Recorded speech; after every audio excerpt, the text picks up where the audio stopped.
कितने लोग इस ग्रंथ से परिचित हैं? बहुत अच्छी बात। आप सबके घर में मानस जी हैं? कितने लोग घर में रामचरितमानस जी हैं?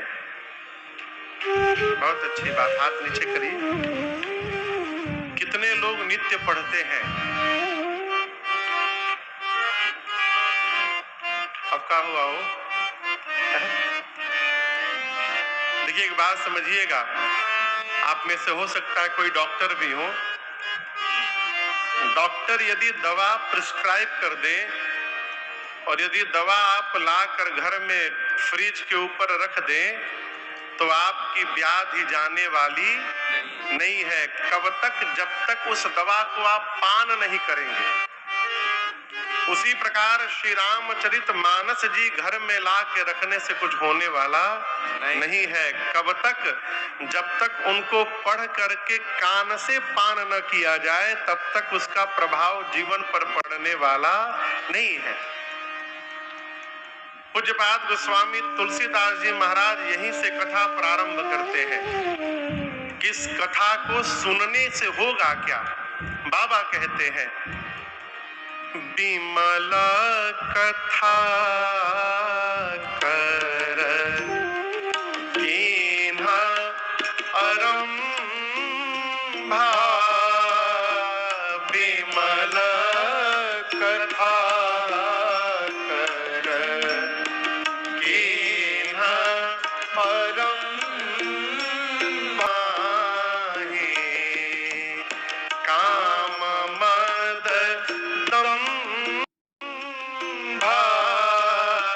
सुनत न साई, काम मद दंभा, रामचरित मानस एहि नामा, रामचरित मानस एहि नामा, सुनत श्रवण पाइय विश्राम, विश्राम, सुनत श्रवण पाइय विश्राम, सुनत श्रवण पाइय विश्राम। गोस्वामी पूज्यपाद श्री तुलसीदास जी कहते हैं, भगवान की कथा कैसी कथा है? विमल कथा। कैसी कथा है? विमल कथा। विमल कथा कर कीन्हा अरंभा। मैं प्रारंभ करने जा रहा हूं। सुनने से क्या होगा?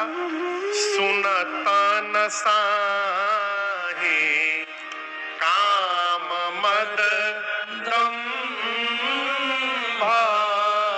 यहां दर्शन करिए, गोस्वामी जी केवल 3 नाम लिए, काम, मद और दंभ। आप लोग ये पहले नाम सुने हैं? काम, मद, दंभ सुने हैं? कहिए, पूछ रहा हूं। 3 ही नहीं, मद, मोह, लोभ और छठे बीमारी का नाम है मत्सर। मत्सर यानी ईर्ष्या।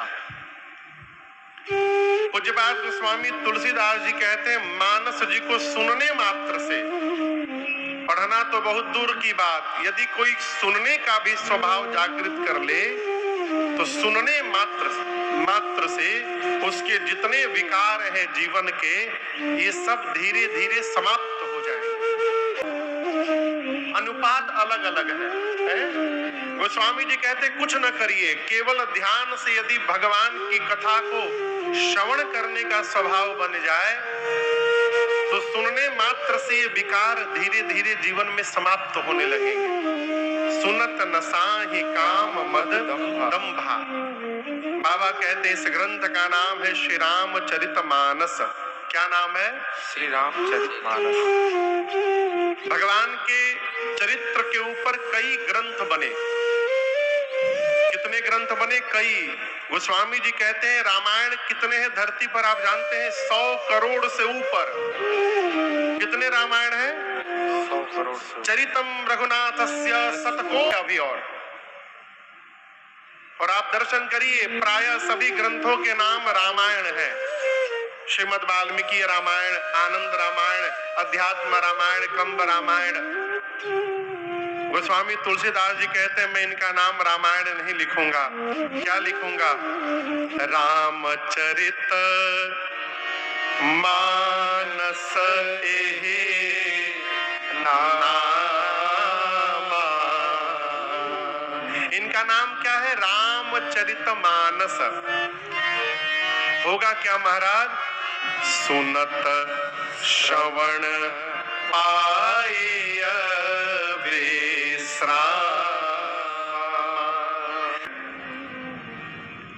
कैसे विश्राम की प्राप्ति हो जाएगी ये दर्शन करिए।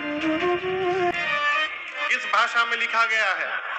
अवधि में। क्या गोस्वामी तुलसीदास जी को संस्कृत नहीं आती थी?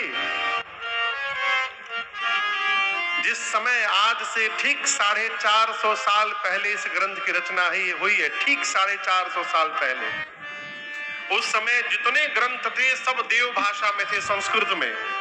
तो गोस्वामी जी ने अवधि में क्यों लिख डाली? हमारे आपके लिए। यदि संस्कृत में लिखा होता तो ना हम पढ़ते ना समझ पाते। गोस्वामी जी जानते थे कि आने वाले समय में संस्कृत समझना सबके बश की बात नहीं है, इसलिए और गोस्वामी जी इस बात को स्वीकार कर रोज रामायण। अब यहां दर्शन करिए, जीवन में श्रेष्ठ आचरण कैसे उत्पन्न किया जाए, कैसे जिया जाए, यदि ये सीखना है तो राजन हो चाहे आप, हम भारत में रहे चाहे अमेरिका में रहे, किसी कोने में रहे, हमको अभी हम लोग परसों राम कथा पूरी की है बांदा में, चित्रकूट के पास बांदा में। आप में से कई लोग देखते होंगे। तो जो कथा के आयोजक थे बाबू अजीत गुप्ता जी, 3-4 दिन पहले हमसे कहने लगे महाराज एक आश्चर्यजनक बात आपको बताऊं। हमने कहिए। देखा हूं फिर आपसे कह रहा हूं, कहिए। ले महाराज इस कथा में क्रिश्चियन लोग भी आके बैठ के सुन रहे हैं, जो हार्डकोर क्रिश्चियन है। जैन समाज के लोग आके बैठ के सुन रहे हैं, जो कहीं नहीं जाते हैं। अब मैंने किसी को बुलाया नहीं, सब अपने आप आके सुन रहे। क्यों? जीवन जीने का यदि ढंग सीखना है तो श्री रामचरितमानस के आश्रम में आना पड़ेगा, दूसरा कोई मार्ग नहीं है।